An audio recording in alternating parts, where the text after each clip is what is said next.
Hello. Today we're going to be taking a look at Tanglewoods Gold. I'm going to talk you through the elements of the game, how the game plays, and then show you a segment of gameplay, although probably not a full game.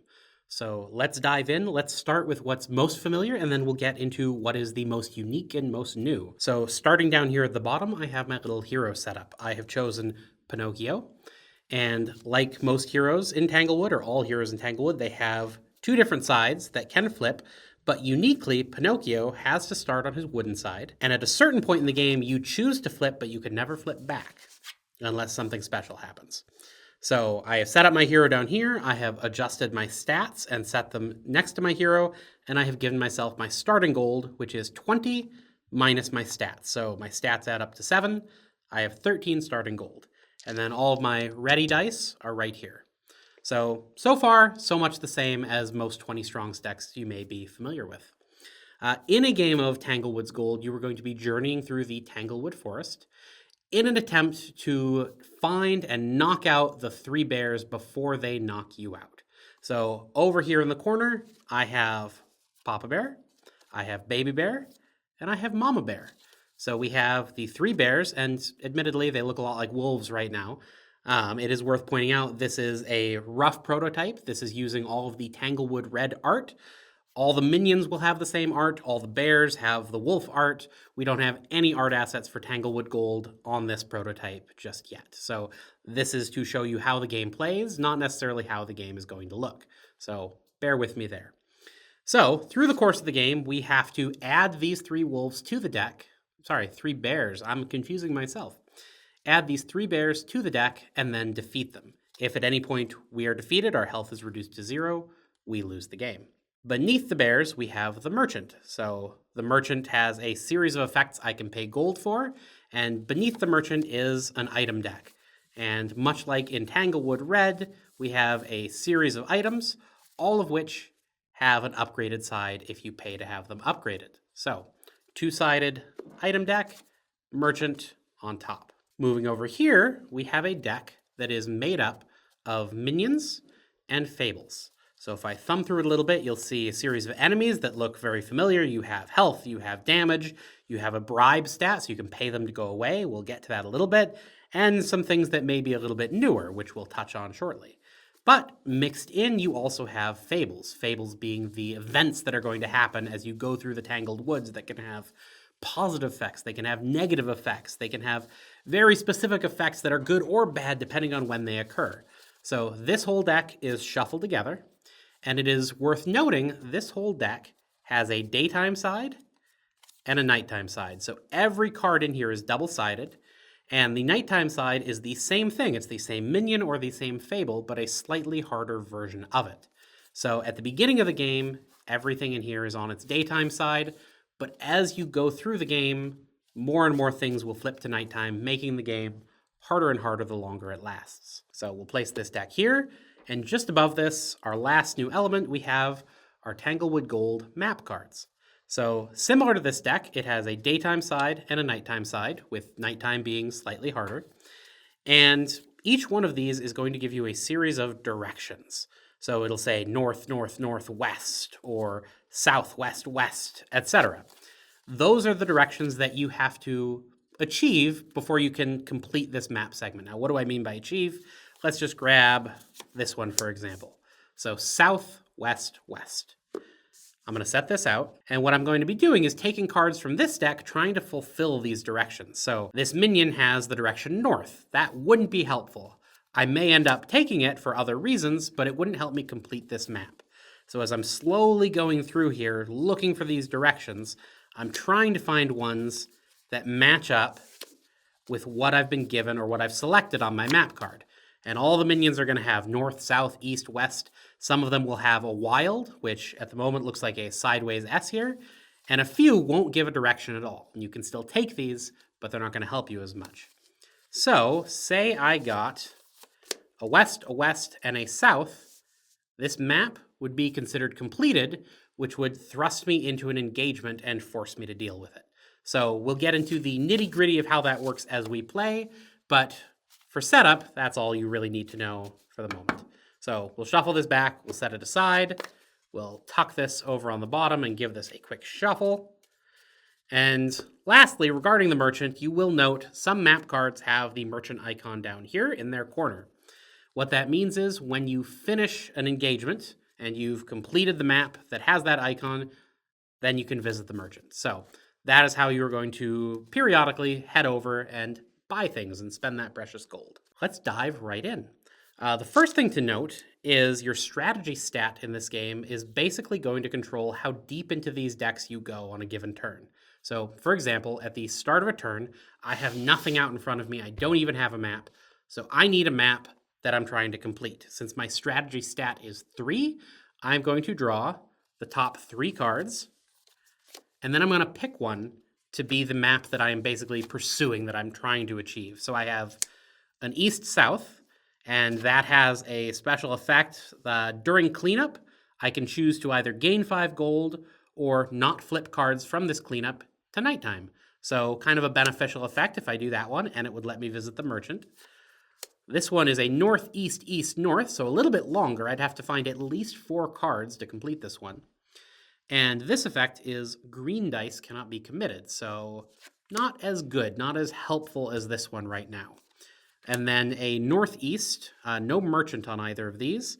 And this one says that for every 2 cards in the tableau, which is this area where I will be adding minions, I will be adding fables, that is my tableau. For every 2 cards in the tableau not needed to complete the map, I gain a health. So that one's kind of cool. That one means that I have a north and an east, but if I take extra cards and manage to complete this, I can really buff my health stat. And I think that since my health stat is 1, I'm going to go ahead, I'm going to go for that one. I'm going to be a little bit aggressive. So I take these, they're just going to get discarded over to the side. If we need them, we'll shuffle them back in later. But for now, you can forget those.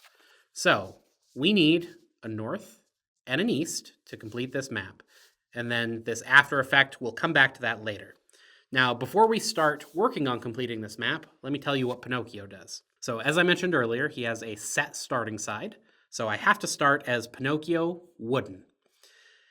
So his bonus effect is I can ignore the rightmost direction on my map card, meaning that functionally, all I need is a north to complete this map, which means it's going to be even easier for me to get this bonus because I can just take some extra things, and then all I need is 1 north to actually trigger the engagement. My flip trigger is at the end of any cleanup step, you may flip to Pinocchio Real Boy. So unlike a lot of the heroes in Tanglewoods, where the flip trigger is triggered by something that happens, like, oh, I did this, now I automatically trigger. Instead of being automatic, this one is entirely up to me. At any point in the game, I can flip to Pinocchio Real Boy. Now, I'll read that to you very quickly here. So as Pinocchio Real Boy, you cannot increase your health, but you temporarily have +1 recovery and +1 stat. You don't adjust the dice. So basically, you're locking in as being slightly more powerful. You can push yourself up. If these are at 6, then this actually means you have 7 recovery and 7 strat. But your health cannot be dialed up at that point. So you kind of want to wait. You want to bide your time. And then when the time is right, you flip. So Pinocchio's a really, really interesting character. So hence my decision to go after some early extra health. I think it's going to be super useful. So now, how do we populate our tableau and complete this map card? I have a strat of 3, which means I can draw up to 3 cards from this deck. And we're going to do that one at a time because there's a new type of effect called an ambush effect. Ambush effects are going to trigger, usually doing something bad, the moment you draw that card into your hand. So I can draw up to 3, and we're going to draw from the bottom so we don't know what's coming. And let's just take a look at our first card. So we got a Fable. Unexpected Aid. At the start of the engagement, add this card to the non-boss enemy with the lowest, damage. All other non-boss enemies have negative health equal to that stat. Interesting. So I can use this to nerf their health. Well, it doesn't give me a direction, which normally would be kind of, okay, well, that's good or bad, but it has a pretty good effect. I'm going to go ahead and take that because I want as many extra cards as possible not needed to complete this tableau. So I'm going to go ahead and I'm going to set this over here. And when the engagement starts, we will apply it and remember that effect. So when you add a card to your tableau, that ends this little cycle, this step that involves drawing up to your strat and adding cards to your tableau. So I've satisfied the requirements for that step by adding a card. It now resets and I go again. So once again, I can draw up to 3 cards. Our first card again from the bottom, we have Ren. 2 health, 1 damage, 5 bribe. They are wild. And as an after effect, you banish all dice applied to them. Ooh. So that's a nasty one, because there's not a lot of ways to get banished dice back. I think I'm gonna keep drawing. So that's my first card. We could use that if we choose to, but I want to see what my second card is. All right, so this is an east, which remember, we actually don't need, we just need north. Search for Goldilocks. When added to your tableau, flip any number of enemies in your tableau from daytime to nighttime. For each one flipped, gain 1 health. Ooh. So if I had enemies in my tableau, this would be great. I could make them harder, but I could gain some extra health off of it. Since I don't have any in there, it's really not doing anything for me, but I could add it just to get extra cards in my tableau. Let's see. Let's go ahead and do that. So we're going to do that. We don't use this, so we're going to discard it. And again, that is going to reset that step, and I'm going to start drawing again. Now I've got at least 1 health stat buff if I successfully complete this engagement. So I'm going to go ahead, I'm going to look for a north so I can start this engagement and get my reward. So we have a west, gnome on the range. It's not an ambush effect, so I'm going to ignore that for now and just keep drawing, digging for a north. Bircham. Let's see, they really don't have anything going on there. A south, and good. On our last draw, we got a north. So I have north, south, and west. Ooh, that's a nasty one, though. So he has 7 health, 2 damage. I can bribe him for 3. Other non-boss enemies have -1 health, but I won't have any. I have all my dice. Let's go for it. So we'll add him to my engagement. We'll discard those. Now, this didn't do anything, so I can kind of ignore it. It's not an ongoing effect for this engagement that we're beginning here. Unexpected aid would have an effect, except I don't have multiple minions. So this would get applied to the best oak, and it would reduce the health of other minions equal to the damage, which would be great if this was a big fight. This is not a big fight, so instead I'm just going to try and knock this guy out. I have 3 strategy steps. Let's just dive in. I also have a recovery of 3. Let's see. Throw in some yellows just to be spicy. Let's see what this does on our first roll. Not much whatsoever. Watch me lose the game at the very beginning. I'm going to add in some purples just to be safe. All right, that's a little bit better. We got 3 crits. All right, that turned out to be overkill. I just had to, overcommit dice to get that to happen. So we've defeated this guy over here. We're going to gain 6 gold that will put us up to 19. And then additionally, for every 2 cards in your tableau not needed to complete it, you gain 1 health. That would be 2. We're going to dial our health up from 1 to 2. So that's progress. So let's take these and we will exhaust them. I have a recovery of 3, which I don't think I need the low-level ones for anything specific, so we'll just recover our best dice. And then we're going to clear this out. And in clearing this out, this is where things get interesting. Every card that was used here, so basically anytime a card is in your tableau and leaves it, it flips to nighttime. If it's already at nighttime, nothing happens, but if it's on its daytime side, it flips to nighttime, and the next time you see that card, it's going to be just a little bit nastier. We're going to take those and get rid of them. The map is going to flip, so look at that. This goes from having 2 directions to complete to suddenly having 5 directions to complete, forcing you into a larger, nastier engagement. So we're going to toss that over there. We have done all of our cleanup, so we're going to go into the next turn, and it's time to get another map card. So again, strat of 3. So we'll go 1, 2, and 3. These all take us to the merchant, so I don't have to think about that. Yellow dice can't be committed. Blue dice can't be committed. Enemies can't be bribed. But afterwards, I get to increase any stat by 1. Ooh. That's tempting. I'm gonna go for it. And I may regret this because I need 3 north and a west, which means I may have a sizable engagement here. But let's find out. So we have north, north, northwest. But remember, because of Pinocchio, it's only north, north, north, which is surprisingly tricky. Getting 3 of the same direction can be hard. And if you draw up to your strat stat and you don't have the direction you need, you still have to add a card to your tableau. So let's see how lucky we are. Draw our first card. It's an east. Dark Fairy. Yeah, I definitely am not taking the Dark Fairy. The Dark Fairy has a very interesting effect that you can use to your advantage, but basically at the start of the engagement, you're going to swap all your ready dice with all your exhausted dice. So this is one you want to time very carefully. Looking at the game state, now is not that time. So let's see what's next. Hey, we got a north. Enemy clearing. So this is an ambush effect, so that means this triggers right now when I draw this card. So enemy clearing. Add the top enemy card from the discard to your tableau, or flip a plus level item you control to its unupgraded side. So basically this is telling me I have to add an enemy from the discard or downgrade an item. I don't have any items, which means I'm going to the discard.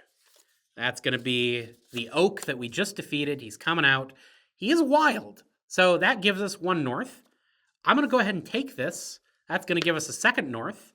And it's not going to do anything. We already triggered the ambush effect when it was drawn. There's no additional text, so it's just a direction right now. And we'll discard this Dark Fairy. And now let's see if we can get another north. So we're starting over. We have 1. That's a west. No ambush. 2. That's a north. No ambush. Now, I could end here and take this north, or I could dig for 1 more and just see if I can get another minion to try and defeat. So, Wrath of Leprechaun. Bribes are more expensive, but that's fine, because this is telling me I can't bribe enemies this go around anyway. And as an after effect, I gain gold equal to the highest health of defeated enemies. Not too worried about that, because I'm already nearly at full gold. He's going to give me an item, though. I might as well. Let's knock him out, get an item, max our gold, and go to the shop.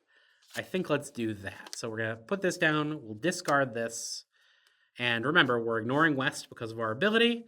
So that's going to trigger the start of an engagement because we've completed the map. And it's worth noting at this point that a large part of the game here is in structuring these tableaus. So in a lot of the 20-strong decks up to this point, including other Tanglewood decks, the elements around the engagements are very quick, very brisk. Do this thing, and then suddenly this engagement happens. This game strikes a very different balance. There is a lot more time sunk into constructing this, into these decision points of, do I put this in? Do I keep drawing? Do I push my luck and risk getting hit with more ambushes? It's a little bit more deliberate, and it's putting this together in a way that's going to be easier for you to defeat versus just rushing ahead headlong and then figuring things out as soon as the engagement is shown to you. So it kind of shifts the decision space a little bit earlier and lets you have a lot more agency setting up your engagements. But don't think that that's just a plotting portion of the game. A lot of the decision space is right there. So into the engagement, let's see. We can't bribe. That's a reward. We did that. Other non-boss enemies have less health. There aren't any others in here, so I just need to deal him 5 damage. Is that correct? I believe that's correct. So try another go around with these yellows. They haven't been treating me great. I'll throw in a green, and we'll see if we can get lucky here. We cannot. But let's try it again. And we'll throw in a purple because I'm a coward. We got. All right, we're gonna apply those 3 hits, and we're gonna throw in another purple. Couldn't possibly whiff on this, right? All right, that's lucky. If I missed one, I would have been dead. But I did not miss, so he's defeated. Instant reward, I'm going to gain an item. So we'll draw a random item from the bottom of the deck. We got a Rusty Trap. So this is an ongoing item. When the first non-boss enemy is placed in the tableau, place Rusty Trap next to that enemy. -2 to that enemy's health stat to a minimum of 1. So this is going to be handy. It's going to, as my engagements get bigger and bigger, help me keep the amount of health I have to deal with down by hitting the first enemy in the tableau each time. So that's super nice. Let's see. We get +1 to any stat. We're going to dump that right into health. And we get gold equal to, that's fine. I can only gain 1 gold off of that because I was already at 19. We will exhaust these. We will recover red, red, purple again. And then those flip to nighttime. This is already nighttime. Those discard. This flips to nighttime. And you can see once again how difficult those are going to be if I'm still playing by the time this deck cycles back around. And now, because that map card had a merchant on it, I get to go visit the merchant. So, merchant's going to come out. They're going to show me 3 items. Just automatically, every time you go to the merchant, they show you 3 items. And then I have all of the merchant options, which let me talk through very quickly. I can mend for 2 gold, which is recovering 1 die. So that lets you turn your gold into, getting your dice back a little more quickly if you're struggling to keep dice in your ready area, in your dice pool, which clearly I am. I've only gone through 2 maps and I've already lost about half my dice. So we may think about that. I can forge, which is going to be upgrading an item for a cost of 4 gold. Or I can buy an item, which is going to cost whatever amount is listed on the item itself. I can also use the Forest Blessing option, which is unique to this deck. Increase any stat by 1. The cost is equal to the unincreased stat times 3. So for example, all my stats are at 3. If I wanted to upgrade one, I would have to spend what it's currently at, 3 times 3. So it would cost me 9 gold to upgrade a stat right now. After that, it would cost 12 gold to upgrade that same stat, and it gets high fast. But what this lets you do is, if you're struggling, you're getting hit a lot, your health is always at 1, you can zip over to the shop, and it's not too expensive. It's only 3 gold to go from 1 to 2. So it's kind of a little safety outlet to run over there, as long as you're not getting clobbered and taking too much damage and dying. So a little bit of a helpful option there. And lastly, you can bait.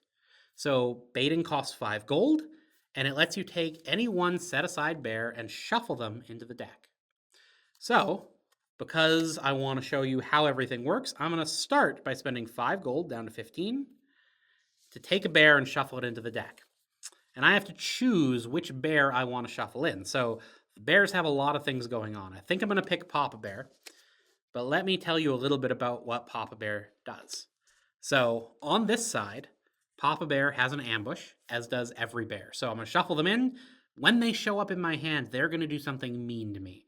In this case, Papa Bear is swap as many exhausted dice with ready dice as possible. So if that showed up right now, I would have to take these 8 dice and take 8 dice here and put them here and take these back. So basically, if I'm hogging my best dice, I'm suddenly getting a bunch of weaker dice. So knowing that's in there is something I'm going to have to keep in the back of my head because that could mess me up. They also have a nasty effect while in combat. And once defeated, they flip over and they provide 2 effects for the rest of the game. They're going to have a good effect that helps you out and a negative effect that is going to harm you. So in this case, once I defeat Papa Bear, if I survive, they turn into an ongoing modifier, one of which says you can only choose one of the merchant actions each time you visit, although you may perform it multiple times. So very constricting on what you can do at the merchant for the rest of the game. So maybe not the thing that you want first, but there I have my reasons. The helpful effect is once per round, you may exhaust your 5 strongest dice to increase a stat by 1. So it gives you an alternate to increasing your stats, so maybe you don't miss that option quite as much. So again, a couple of things to weigh. I am going to take Papa Bear and shuffle him into the deck. Let's go ahead and do that. Not gonna look. Hopefully near the bottom so we can find him and knock him out. All right, what else do I want to do? I definitely want some of these dice back. It's 2 gold per die. I'm gonna go ahead. Well, what are these items? I could get another Rusty Trap. Having multiple rusty traps is not incredible. They're always going to land on the first enemy in the tableau, and you can't kill an enemy that way. You can only reduce their health to 1. So I probably don't need another rusty trap. Nightshade Draft, if your health would be reduced to 0, instead set it to 1 and set your gold to 0. So this basically is 1 lifesaver, and then it's discarded when it's used. And the Spyglass is an ongoing. At the start of each engagement, recover 1 die for each enemy with an ambush effect in the tableau. That could be super nice. You can play into that and use that to get some of your dice back. That's tempting. Is there anything else I'd rather do? I baited bear out. I definitely want some dice back. That could help me get dice back, though. I'm going to go ahead and go for it. I'm going to spend 10 gold on the Spyglass. And I could upgrade, too. So let's take a moment and let's look at these upgraded effects. So my Rusty Trap, you've already seen what that does. It's going to deal 2 damage to the, or not 2 damage. It will reduce the health of the first minion in the tableau by 2. On its upgraded side, it actually reduces that by 4. So super nice. If I get really big, beefy enemies out, I can use this to make them manageable. That's definitely a candidate for upgrading. And then the Spyglass, which we just covered. At the start of each engagement, recover 2 dice for each enemy with an ambush effect in the tableau. Oh, decisions. I want both of these. Gosh. Now, if I upgrade an item, I'm not getting any dice back, so I think that says to me, upgrade the Spyglass, because that's going to help me get dice back. So we'll take these 2. I'm just going to discard these. If you ever need items, you'll shuffle the discard and put it back under the merchant. But I'm going to discard these off to the side. We'll move the merchant back. I am done with that for now. All right, I am ready for a new day. So I'm going to slide these over here a little bit, and let's draw 3 map cards. So 1, 2, 3. All right, now this is jumping out at me right away. Given my ability, I only need 1 card, a south, to complete this. And I'd kind of like to take a little time to try and get some dice back before I get into any really nasty engagements. Oh, my crits deal 1 fewer damage. That's the effect of that map card. I think I'm going to go for that and see if I can't recover some of these dice in the short term. So we're going to do that. We're going to bring this out here. All I need is a south. So let's see if we can get a south. First card. That's an east. No ambush effect. So I'm going to ignore you for now. That's a wild. No ambush effect, though. Unshod Centaur. 8 health, no damage, 5 gold to bribe, which I don't have. I spent all my gold. Possibly not wise. If undefeated, Unshod Centaur is not discarded. Dice applied to it are not exhausted, and cards applied to it are not exhausted. It will remain in your tableau between engagements. However, it has an after effect. If undefeated, lose 1 health. So basically, it doesn't deal you damage. It's just going to sit here, and it actually provides a wild direction, which is kind of nice. But every time you choose not to defeat it, you're going to lose a health. I'm going to take a look at 1 more card, and I may regret this. Unshod Centaur is a candidate. My Rusty Trap will bring its health down to 6. And I could just take a hit. I got my health up to 3. Let's think about it. Let's see what this gives us. It's a north, so that wouldn't do much for us. But it is an ambush effect. So this is what you risk by going further in the deck. This is Thunder Gnome. The ambush effect is add Thunder Gnome to your tableau. So I no longer even have the choice. This has to be the card I add to my tableau. Thunder Gnome goes in. North is not helping me complete this, but I had to do it. He's a 3 health, 1 attack, 7 bribe. Not too horrible. My Rusty Trap is going to reduce that to 1 health. So we'll go ahead and do that. And they go to the discard. So there's a push your luck element to this. If you have something okay, you can push ahead and try to get something good, but it may end up biting you. This is not the worst case of that has ever happened, but this wasn't exactly what I wanted. So that happens, and we're going to start again. I have 3 to spend. And let's see if we can get a south now. We have a north and no ambush effect, so I'm going to ignore it for now. We have a south. All right, the Leprechaun Man.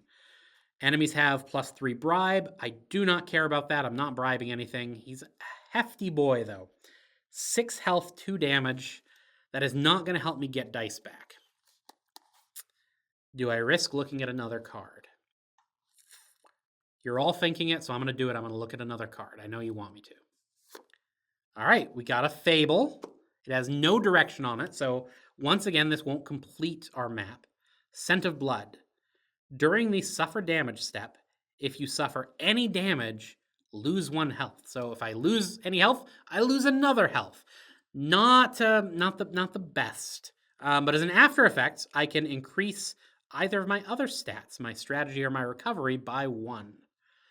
So what do we think? Do I plan on taking damage? The answer is no. I'm not going to take any damage. I'd love to increase another stat, but then I'm still searching for that south. I'm going to go for it. I'm going to push my luck. I want the stat increase because I'm greedy. All right, that resets. We have 3. Let's find a south again.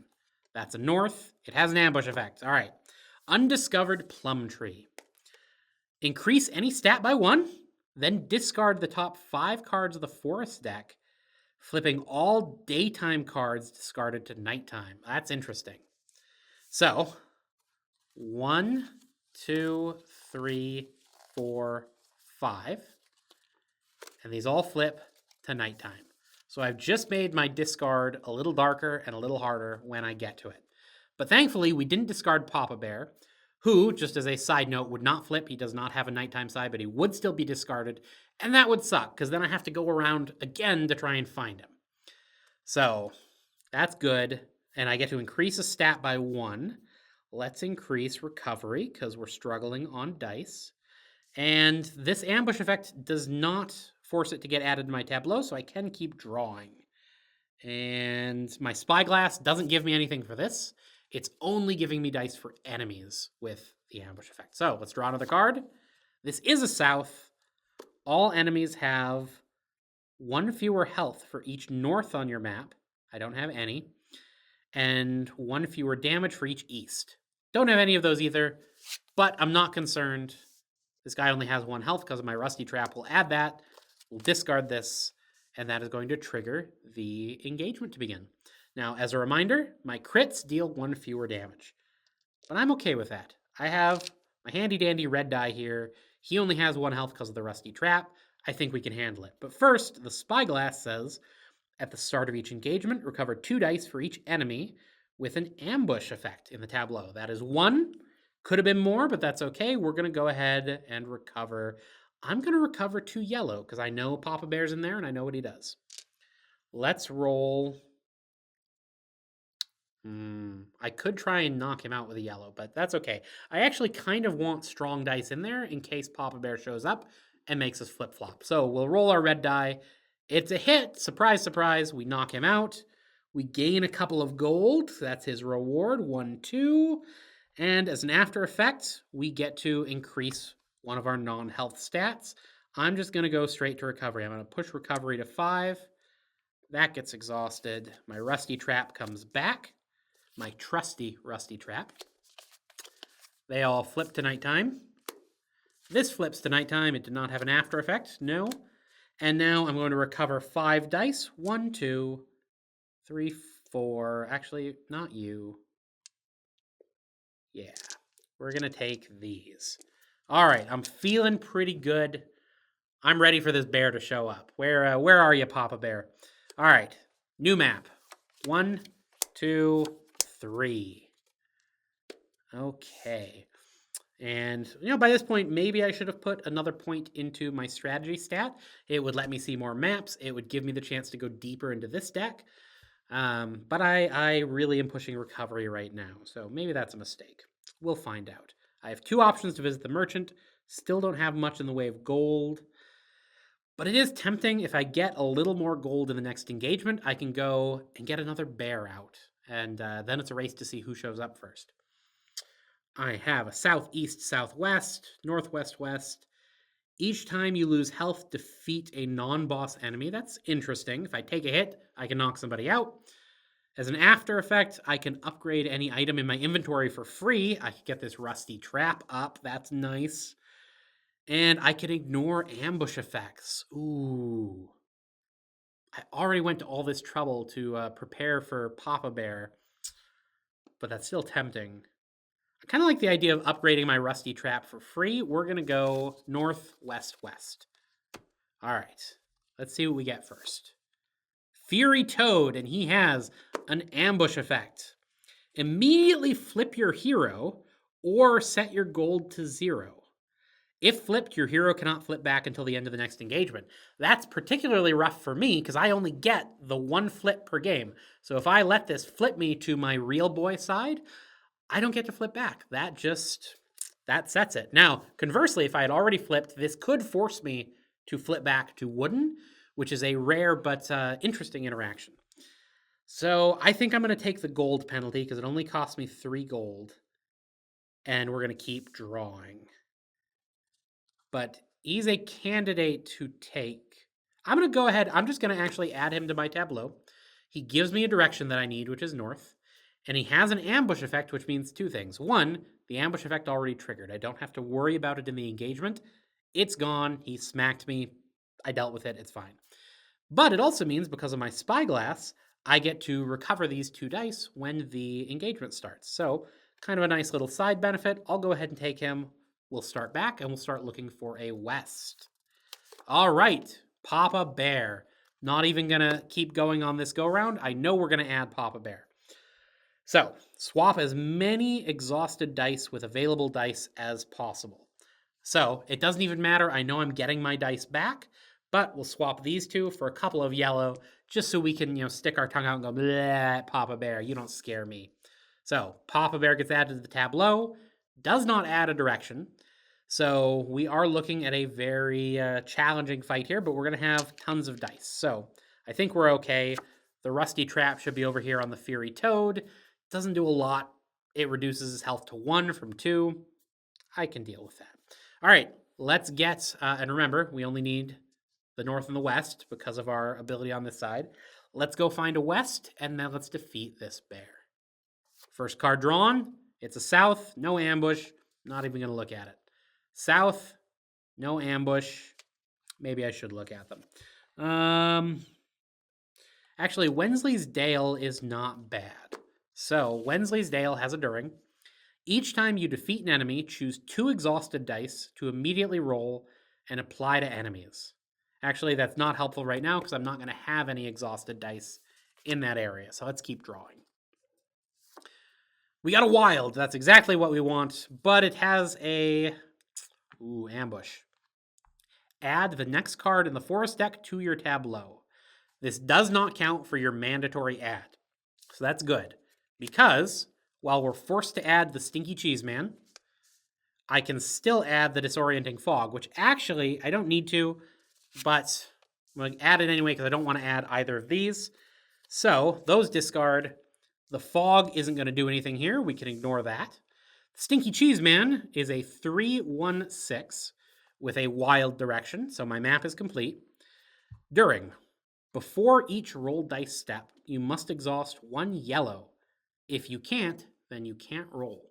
So he can show up, if he shows up at the wrong time, he can be very nasty. Luckily, we're going to have our dice. We'll probably focus on knocking him out first so that we don't have to pay that penalty every time we go. The Fury Toad, that was an ambush effect. We've covered that. Papa Bear also has a During. Crits deal 1 fewer damage to all enemies for each bear that has been defeated this game. That's the reason I took Papa Bear first. Right now, that effect isn't doing anything to me. If I had defeated Mama Bear or Baby Bear or both of them, my crits would do 1 fewer damage or even 2 fewer damage. If Papa Bear is the last bear you face, your crits do nothing, which can be kind of tough to deal with depending on how your setup is. So anyway, let's start this engagement. I think the plan of action, we recover these because of Spyglass, and we have enemies who have ambush effects. I think the first order of business is to knock out the Stinky Cheese Man. So, in accordance with his During, we're going to exhaust this yellow die so that we can roll. And now we're going to roll. We need the damage, so I'm going to roll a hefty number of dice. And we have a recovery of 5. I'm not too worried there. We'll throw in some yellows, hope we get lucky. And let's add a couple of blues. I think this is good. All right. Let's see what we got. Okay. So first of all, we did get a crit. That's nice. We'll throw that on the Stinky Cheese Man. We will take this green and throw it there. You, my friend, are defeated, giving me 3 gold. Now, we have some hits left. I don't think I'm going to apply any of those, because I think we can do better than that. We don't have to pay to reroll. So we're on our second reroll of 3. And we need 8 damage to knock everybody out. Really, though, I just want to knock Papa Bear out. I'd like to knock out the Fury Toad, but if I fail on that front, I can eat a damage and it's okay. So I'll go ahead. I'll add 2 more dice just to make sure that we got this. All right, so we got a crit. We'll throw that on Papa Bear. We have 4 damage. Obviously, we're not going to apply the red yet. This is not the best. But I'm going to go ahead. We'll put the blue hit there. We'll roll the dice with the purples, but we're going to throw in some more and see what we can make happen. These have not been the best rolls. So I'm getting a little aggressive here with dice. Luckily, my recovery is up, but I have some other methods of getting them back. All right, let's scoot those into frame. We got a crit on yellow. Let's put that there. Up to 5. A crit on green. That's 7. So Papa Bear is defeated. And then the Fury Toad, we just need 1 hit. So we'll put that there. You are also defeated, granting me 4 gold. So my gold is up to 7. It's worth noting the bears do not have rewards in the traditional sense because they have the effects on the backside. So these are going to exhaust. We'll return our rusty trap to our inventory. We'll take these 3 cards, flip to the nighttime, add them to the discard. And Papa Bear, we're going to flip, and we're going to tuck up here, and we now have a positive modifier and a negative modifier for the rest of the game. We'll take this, flips to nighttime, discards. We will recover 1, 2, 3, 4, 5 dice, and we're ready to move on to the next day. So that is about a third of a successful game of Tanglewood Gold. It would be a higher percentage if I lost immediately following this. But that's basically how everything in this deck is going to work. As you go, you're going to try and get the other 2 bears in. And as soon as you successfully defeat the 3rd bear and survive that engagement, you win the game. And that is the basics of how you play Tanglewood Gold. I hope you enjoyed.